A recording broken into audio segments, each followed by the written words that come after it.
Greetings, Wambui Bahati here. Welcome to Wambui Made It. This video I'm making because I felt like I couldn't go on to another tutorial until I made this video.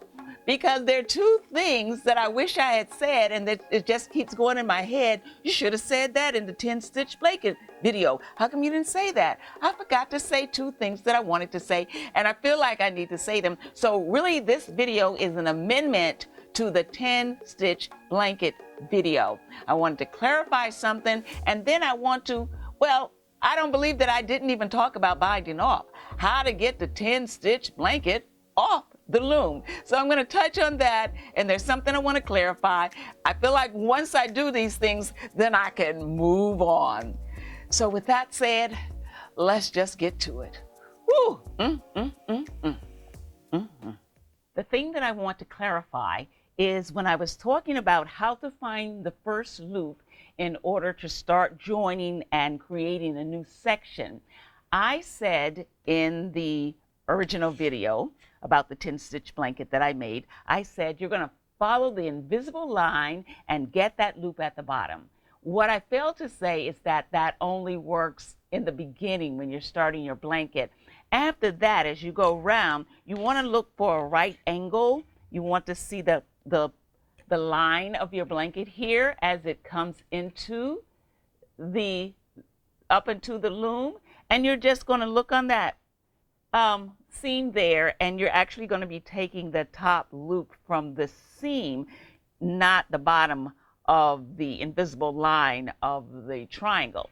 So you're going to lay it out. You're going to see a right angle here, and this is the section where we're going to be taking the new loops from.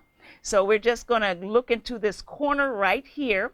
As it comes right here, we're going to grab that loop. In fact, I'm going to go ahead and mark it. And while I'm here, I'm going to go ahead and I'm going to mark a few more because that helps me to see ahead of time what I'm going to be doing. And I'm just marking the loops, as I said in the previous video, between these little knots here. Okay, so now I see where the loop is, and then it's a matter of turning it over because we want to be going that way, laying on the pegs.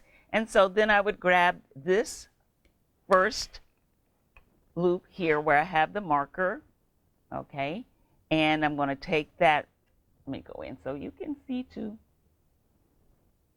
All right, so I'm just going to grab where I have the marker, and I'm going to take that loop, and I'm going to put that loop on our first peg, okay? And then I'll take the marker out, and there you have it. We have the two loops here, and from then on in, everything is the same. We are going to do the E-wrap all the way up, and then, of course, then we're going to purl backwards. But here, over here somewhere is that loop that we just picked up, and this is the seam that I just loom knitted up this way right here. So this is what your blanket should be looking like after a little while.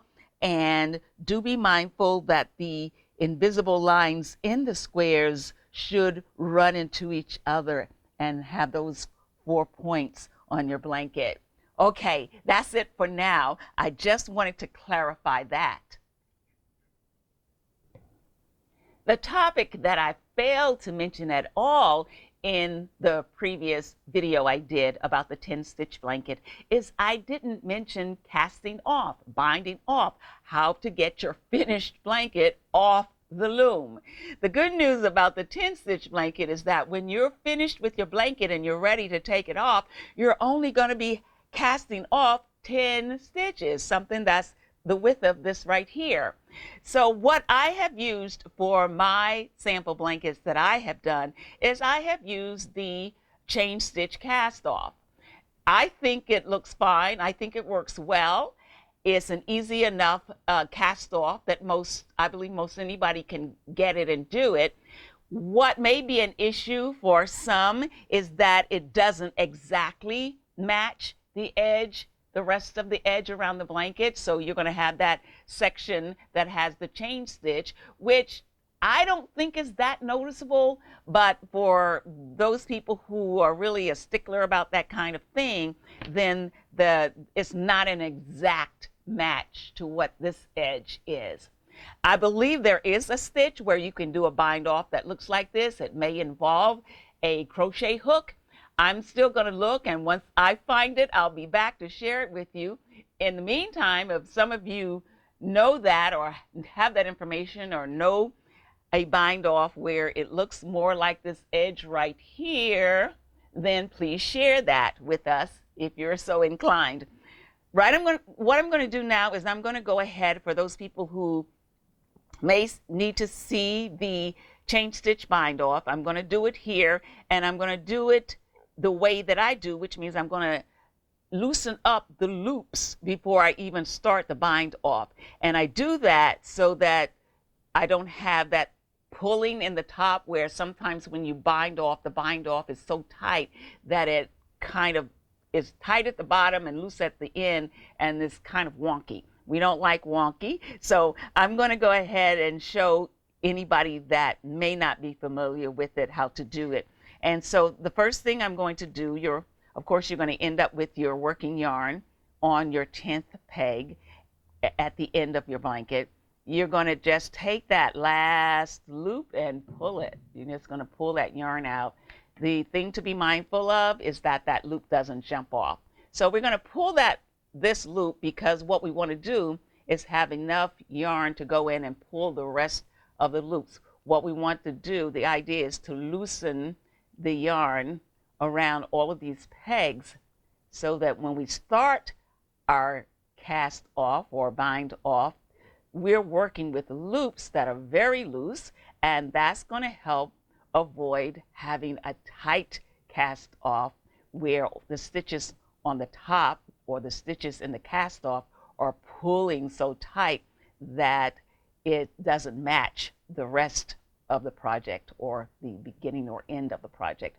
Okay, so what we have here are some loose loops. I'm going to go back just the other way just a little bit, take in some of that slack, but we have very loose loops right now, and they're so loose that we can actually use our fingers now to take them off. Okay, so here are our loops, and as you see, they're around the loop, but they're not hugging the loop. There's a little space there. Okay, and once we have that, the way I do the chain stitch cast off is I go into the second. We always start with the second peg. So we're going to skip that one, go into the second one. We're going to lift it up, and we're going to put it on the first. And then bring this bottom up over the top. And then we're going to move it in. We're going to take what's on here and move it into here. And then we're going to do that all over again. Go into the second one. We're going to lift it up and over to the first one.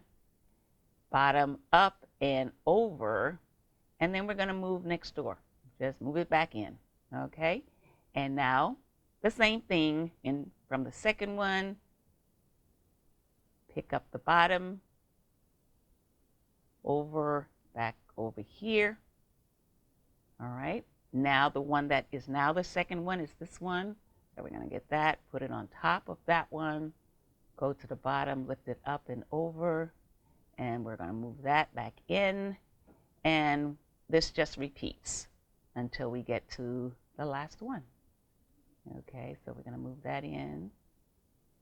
All right. Take this one is now the second one. Put that and get the bottom one, lift it up and over, and move it in. And now we're going to get this one. And keep an eye on that last one that it doesn't jump off. And then we're going to lift up and over, move it back in. Okay, take this one up, put it over here. And now we're going to move that in. All right, and now we're going to take this one, put it over here, lift this one up and over, and now we're going to pull that one, and we have it out now. And what I'm going to do is I'm just going to cut this right here. I'm going to pull the working yarn out, and we are done. And so that's our cast off. That's our cast off with using the chain stitch cast off. And there it is on this side and here. So I don't I don't have a problem with it. I think it looks fine. Like I say, if you want something that matches more so that all the edges are the same, then I'm sure there's someone out there who knows something or some technique you can do to do that. Otherwise, I'm going to leave it right there. So that is my bind off for the 10 stitch blanket.